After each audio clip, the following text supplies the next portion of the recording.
और उन भक्तों में आपके अत्यंत प्रिय भक्तों का लक्षण क्या है, कृपा कर आप हमें बताइए। तब भगवान ने 4 प्रकार के भक्तों के विषय में बताया। इन चारों में से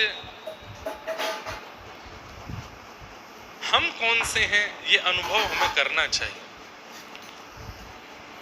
सतोगुणी, रजोगुणी, तमोगुणी और निर्गुणी, ये 4 प्रकार के भक्त हैं। सत्व, रज, तम और निर्गुण। और इन चारों में ठाकुर जी यह भी बताते हैं कि मुझे प्रिय कौन से। बहुत ध्यान से सुनिएगा। भक्ति योग वह विधो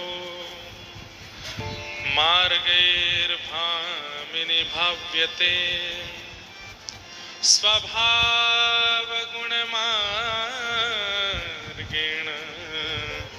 पुंसां भावो भविद्यते। सब लोग इधर देखो, इधर देखो, यहाँ देखो, कथा सुनो, बहुत ध्यान से सुनो।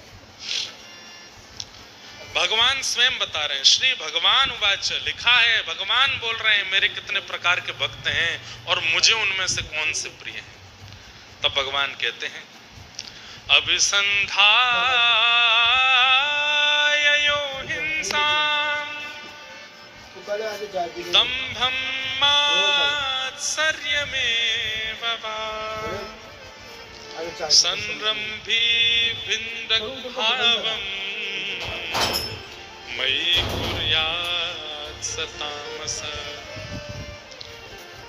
तामस भक्त कौन है?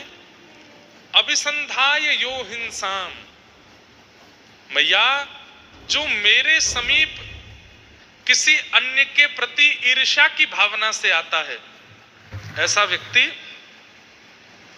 तामसी भक्त है, वो तामस भक्त है। वो मुझे अति प्रिय नहीं है, उसकी तामसता मुझे स्वीकार नहीं है, क्योंकि वो किसी के प्रति ईर्ष्या भाव रख के मेरे समीप आया है। उसका भला क्यों हो रहा है, उसका अच्छा क्यों हो रहा है। हे श्री राधारमण लाल, आप पे इतनी कृपा क्यों कर रहे हो, हम पे क्यों नहीं कर रहे हो? उससे इतने क्यों रीझे हो, हमसे क्यों नहीं रीझ रहे हो? उसके प्रति इतना प्रेम क्यों है, हमारे प्रति क्यों नहीं है?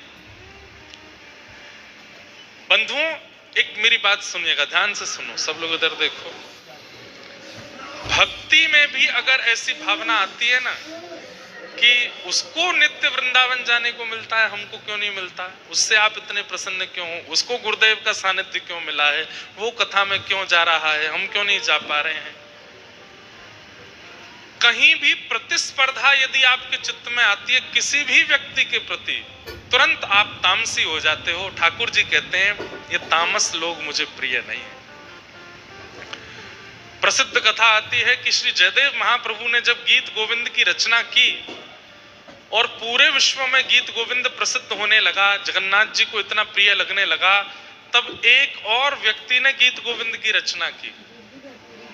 उसने अपने भाव से गीत गोविंद लिखे और उसके गीत गोविंद में यह भावना नहीं थी कि जगन्नाथ जी प्रसन्न हो, बल्कि ये भावना थी कि मेरा गीत गोविंद और सुंदर शब्द और अलंकारों से युक्त हो, ताकि संसार के लोग इसको पढ़ के उस पुराने गीत गोविंद को भूल जाएं। इस भावना से लिखी प्रतिस्पर्धा।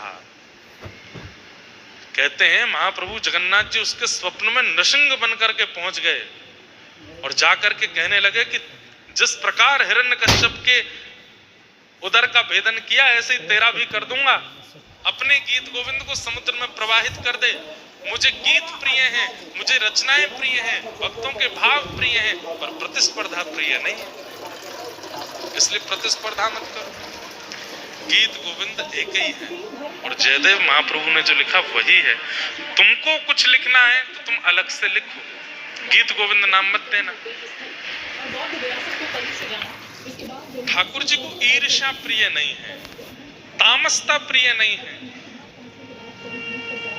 इसलिए अगर आप भजन करते हैं और भजन करके आपके चित्त में यह भाव आता है कि भाई वो वृंदावन बार बार जा रहा है, उसको यमुना जी जाने को मिलता, उसको कथा सुनने को मिलती, उसको राधा रमन जी की सेवा मिलती, उसको राधा वल्लभ जी जाने को मिलता, उसको कथा सुनने को मिलती, हमें क्यों नहीं मिल रहा है? और उस व्यक्ति के प्रति, उस भक्त के प्रति यदि आपके चित्त में ईर्ष्या का भाव है तो ठाकुर जी आपसे नाराज हो जाएंगे। ये तामसता उनको प्रिय नहीं। भजन में कहीं विक्षेप ला रहे हो आप, इसलिए तामसता प्रकट हो रही है।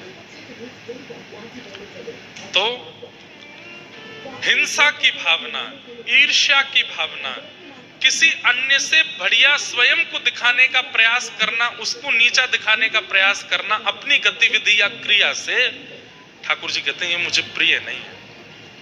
कई बार शंकर जी के मंदिरों में आपने अनुभव किया होगा, माताएं लाइन से शंकर जी नवाती हैं, आगे वाली माता जी चंदन लगा रही हैं, बिल्लो पत्र चढ़ा रही हैं, धतूरा चढ़ा रही हैं, जल चढ़ा रही हैं, तो पीछे वाली माता जी जो है ऐसे नहीं करते, ऐसे करते हैं, इसको अपराध बताते हैं, ऐसे नहीं होता, ऐसे नहीं होता है। और फिर जैसे वो उठ के जाती हैं तो उनके बिल्लो पत्रों को ऐसे फेंकती हैं जैसे कितना अपराध। मैंने तो देखे कई बार, ऐसे थोड़ी होता है। ताली क्यों बजी?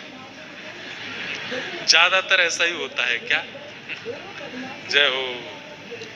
बड़ी कृपा आज परम पूजनीय श्री हमारे अग्रज भ्राता संजीव कृष्ण ठाकुर जी महाराज पधारे हैं।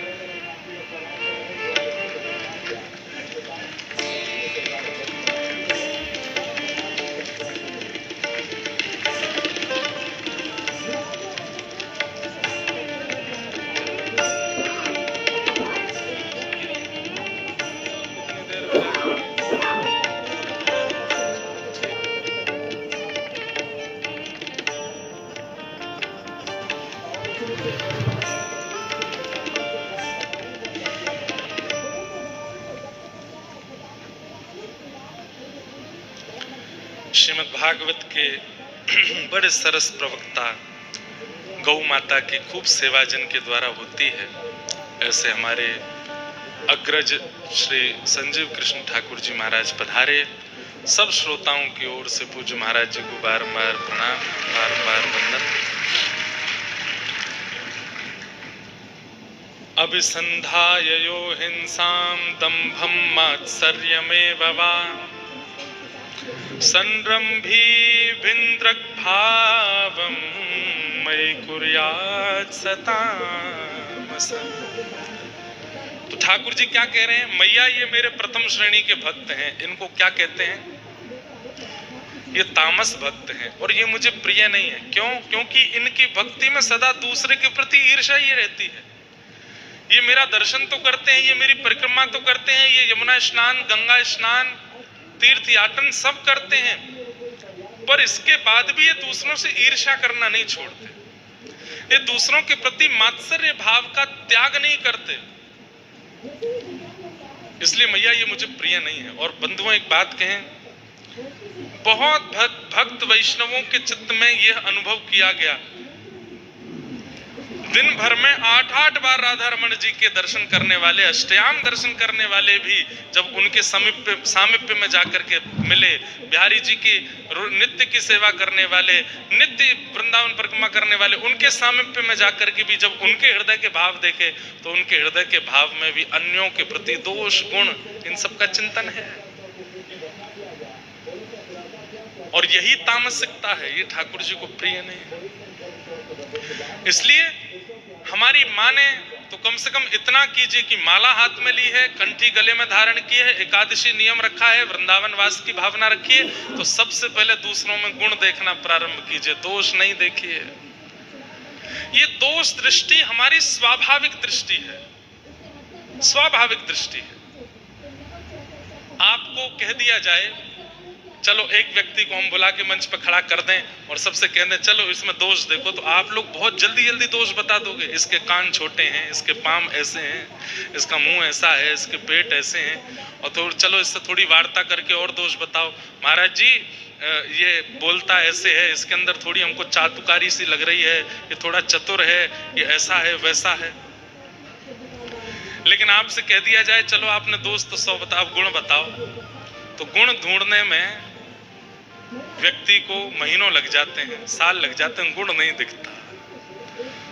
दोष बहुत जल्दी दिख जाते हैं, और यही तामसिकता है। सामान्य व्यक्ति दोष देखे कोई दिक्कत नहीं, लेकिन भजनानंदी के चित्त में दोष दृष्टि नहीं होनी चाहिए।